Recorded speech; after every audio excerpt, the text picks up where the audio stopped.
Greetings to all my fellow watch enthusiasts on YouTube and Facebook, and wherever else this video will be seen and shared. Slate Driver once again, bringing you another unboxing and review of a watch from my very favorite watchmaker, Zelos. I love Zelos. This watch is not mine. Not yet. This watch was provided to me by Random Rob. I'll leave a link to his channel in the description. He reviewed this watch and then decided to let me have a chance to look at it and play with it. I like it so much that I want to buy it from Random Rob, but he hasn't gotten back to me about whether or not I can buy it yet, as I'm making this video in mid-October 2021. If I do end up buying the watch after this video is released, I will update the description saying whether it's mine or not. But for now, this watch is not mine. But I want it to be mine. And I think Random Rob will sell it to me. But inside the new thinner wood box, which I understand is going to be replaced shortly by a new aluminum box that Zelos is working with. We have the updated Zelos little booklet folio thing. Oh, the sleeve, the black sleeve that normally comes on these things. Rob didn't send it to me, so I don't have it. Inside this watch, we have, inside the pouch, we have, ta-da! We have a 40 millimeter Zelos Swordfish in titanium. This is the slate gray, slate blue, I should say. Well, it could be slate gray. Slate, they call it slate blue on the website. Slate blue version. My friend Jason over at the Design Atelier channel, he got to review one of these in the titanium face, where they actually take a rod of titanium and slice off the rod and create the face from there. It really looks terrific. I'm liking this slate blue though. I've never had a watch quite this color before, and I like the way the sunburst finish and the slate blue sort of it almost gives it a fume-like look to it, where it's almost kind of a grayish white in the middle and then kind of fades into the blue as you head to the outside into the indices. Overall effect is just beautiful, and I like the titanium bezel. It's not even really an insert, is it? It is a titanium. Well, no, actually, it does look like it's a bit of an insert in there. Titanium bezel and titanium insert, so it's 6 of one, half dozen of the other. You have a full titanium bracelet in the traditional H pattern. You have a fold-over clasp with the double pushers to open it. There's a fully milled clasp. The clasp is, as you can see, stainless steel. So the bracelet itself is titanium, but the clasp is steel. It's still a little plastic on there. I'll have to take that off later. And as usual, it's very effective, very positive clicking of the locks. You have a 6-position micro adjust, which is the old style, which you need a tool for. But we all have those watch tools, don't we? Hell, I have 2 in my house, 1 in my toolkit, 1 just kind of standing around free. And I have travel tools in both my cars, just in case I have to adjust a watch on the fly and I happen to be on the road. Case back is the standard 40 mil, 42 mil Swordfish case back with the very nice artwork. we're not, honestly, we're not reinventing the Zelos wheel here. We've seen this before. The Swordfish has become one of the staples of the Zelos lineup. The Swordfish 40, which this is, and the Mako and the Hammerhead really are the backbones of the Zelos watch lineup. But really, if you had to pick a quote-unquote bread and butter watch lineup from Zelos, it would have to be the Swordfish and the Swordfish 40. They are ubiquitous, if I am using that word correctly. Very nice faceting on the cases as usual. The integrated crown guard. This is a non-loomed crown. It is a screw-down crown, however. And it disengages with a very nice audible pop and very good tactile feel.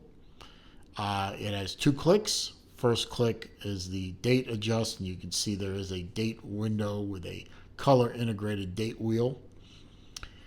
Watch is still running, of course, but if you pull to the second position, it hacks the movement, pardon me, and you can adjust the time. Push it all in, watch starts up, screws down very smoothly, very easily, winds very smoothly as well. Of course, that is down to the movement, which we'll get to in a minute.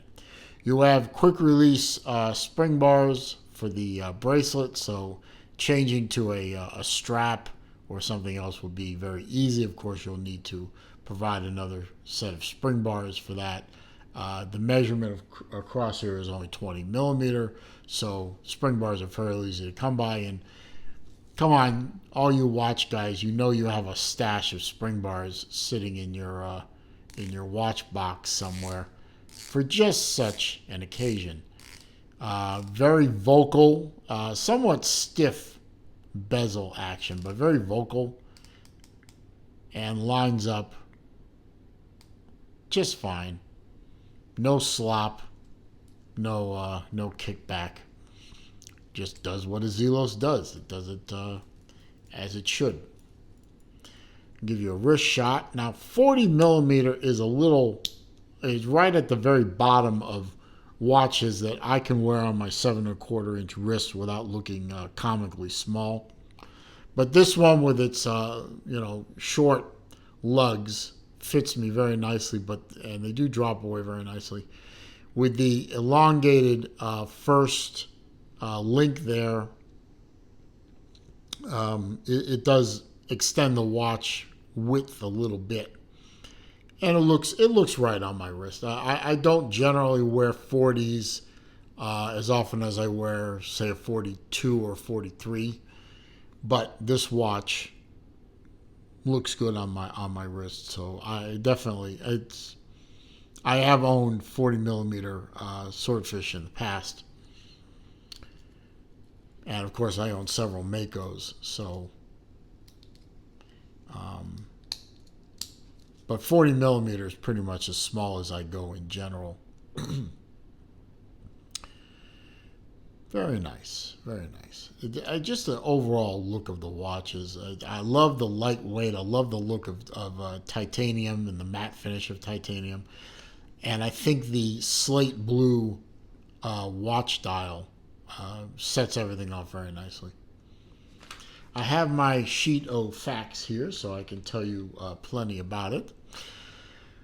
Zelos Swordfish 40 millimeter in full titanium, except for the clasp, of course. Slate blue. There are multiple different colorways in this. I believe some of them are still available. Most are sold out. They made 300 of the slate blue titaniums. This one is 298. 40 millimeter case, hence the name Swordfish 40. 46 mil on the tip to tip, lug to lug, however you want to pronounce it. By the way, all these measurements came from the Zelos website. 12 millimeter on the thickness, 20 millimeter lug. 200 meter water resistance, So it is diveable. Of course, swimmable, snorkelable. No one's ever told me that snorkelable is not a word, so I keep using it. Sapphire crystal, flat crystal. Has a bit of a shoulder there, but otherwise flat across. Of course, screw down case back, solid case back, no exhibition case back for you. Inside the case back in here is a Seiko NH35. Yes, the ubiquitous Seiko NH35, the backbone of the entire microbrand industry, including some of the microbrands and microbrand watches that are four figures are sporting NH35 movements, or Miyotas in some cases. And I know the movement snobs and the people who scream at the top of their lungs, and you'll be in my comments section, I know you will be, saying, I'm not paying X number of dollars for a Seiko movement, blah, blah, blah, blah, blah, blah, blah. Type. Type away, typer trolls.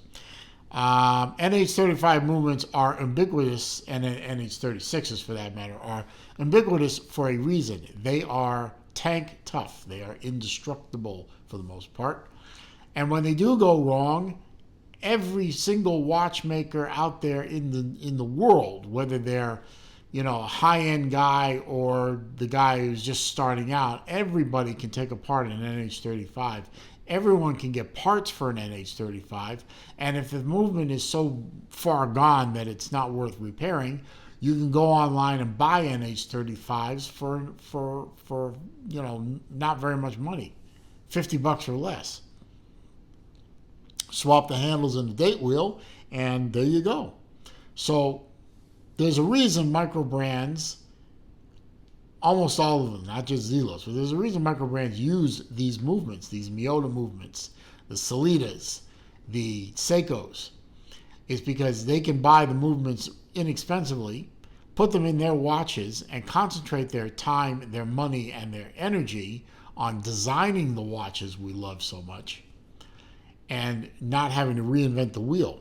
And let's face it, if I didn't tell you there was an NH35 in there, how are you going to know with a solid case back?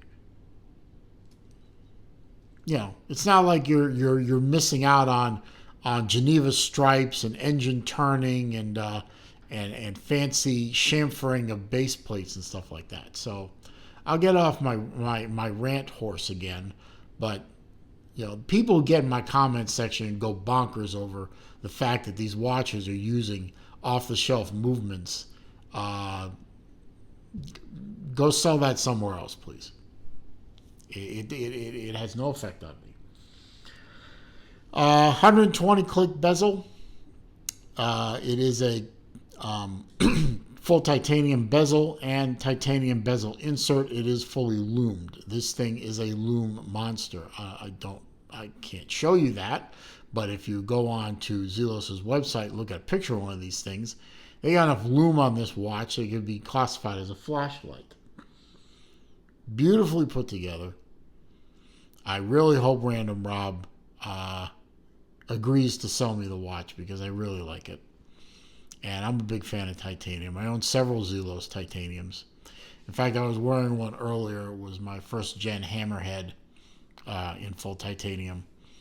I really love them. So you can wear a really big watch and have it weigh almost nothing. So very happy with the opportunity to play with this watch and enjoy it for about a week now. And I don't know where it's going next. I hope it is going into one of my watch winders and it'll stay there.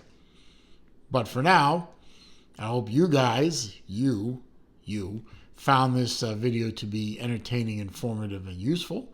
If so, please click that thumbs up for me. That does help with the channel, especially with respect to the YouTube search algorithms. The more thumbs up I get on a video, the more likely it will be searchable. So please don't forget the thumbs up on the way out. Appreciate it. Comments, questions, suggestions down below. I do read them all. I do respond to them all. However, if you get nasty in there or you post links to bad places on the internet, I will delete the comment and I will block the commenter. If you're new to the channel, of course, I do welcome you to the channel. I hope you, I'm glad you found the place, first of all. I hope you'll hang around. I hope you'll take advantage of viewing well over 500 videos on my channel by this point. All I ask before you leave, please click that subscribe button down there. It's in the lower right-hand corner under the video screen. Click that little red button. When you do, click the bell icon too, so that when I upload new material, you will be alerted to that upload. Or when I do live streams, which I do every Wednesday afternoon at 3 p.m. Eastern Time, and I'm starting to do more and more live streams. I enjoy them. It's a great opportunity to interact with all my subscribers and other fans, and in some cases not so fans. But it's great entertaining for me and hopefully for you as well. So when those live streams start, you will be alerted if you click the bell icon. Meanwhile, as I always say at the end of my videos, it is a crazy old world out there. It is getting crazier by the minute. So please stay safe, be careful, be well. I'll see you soon.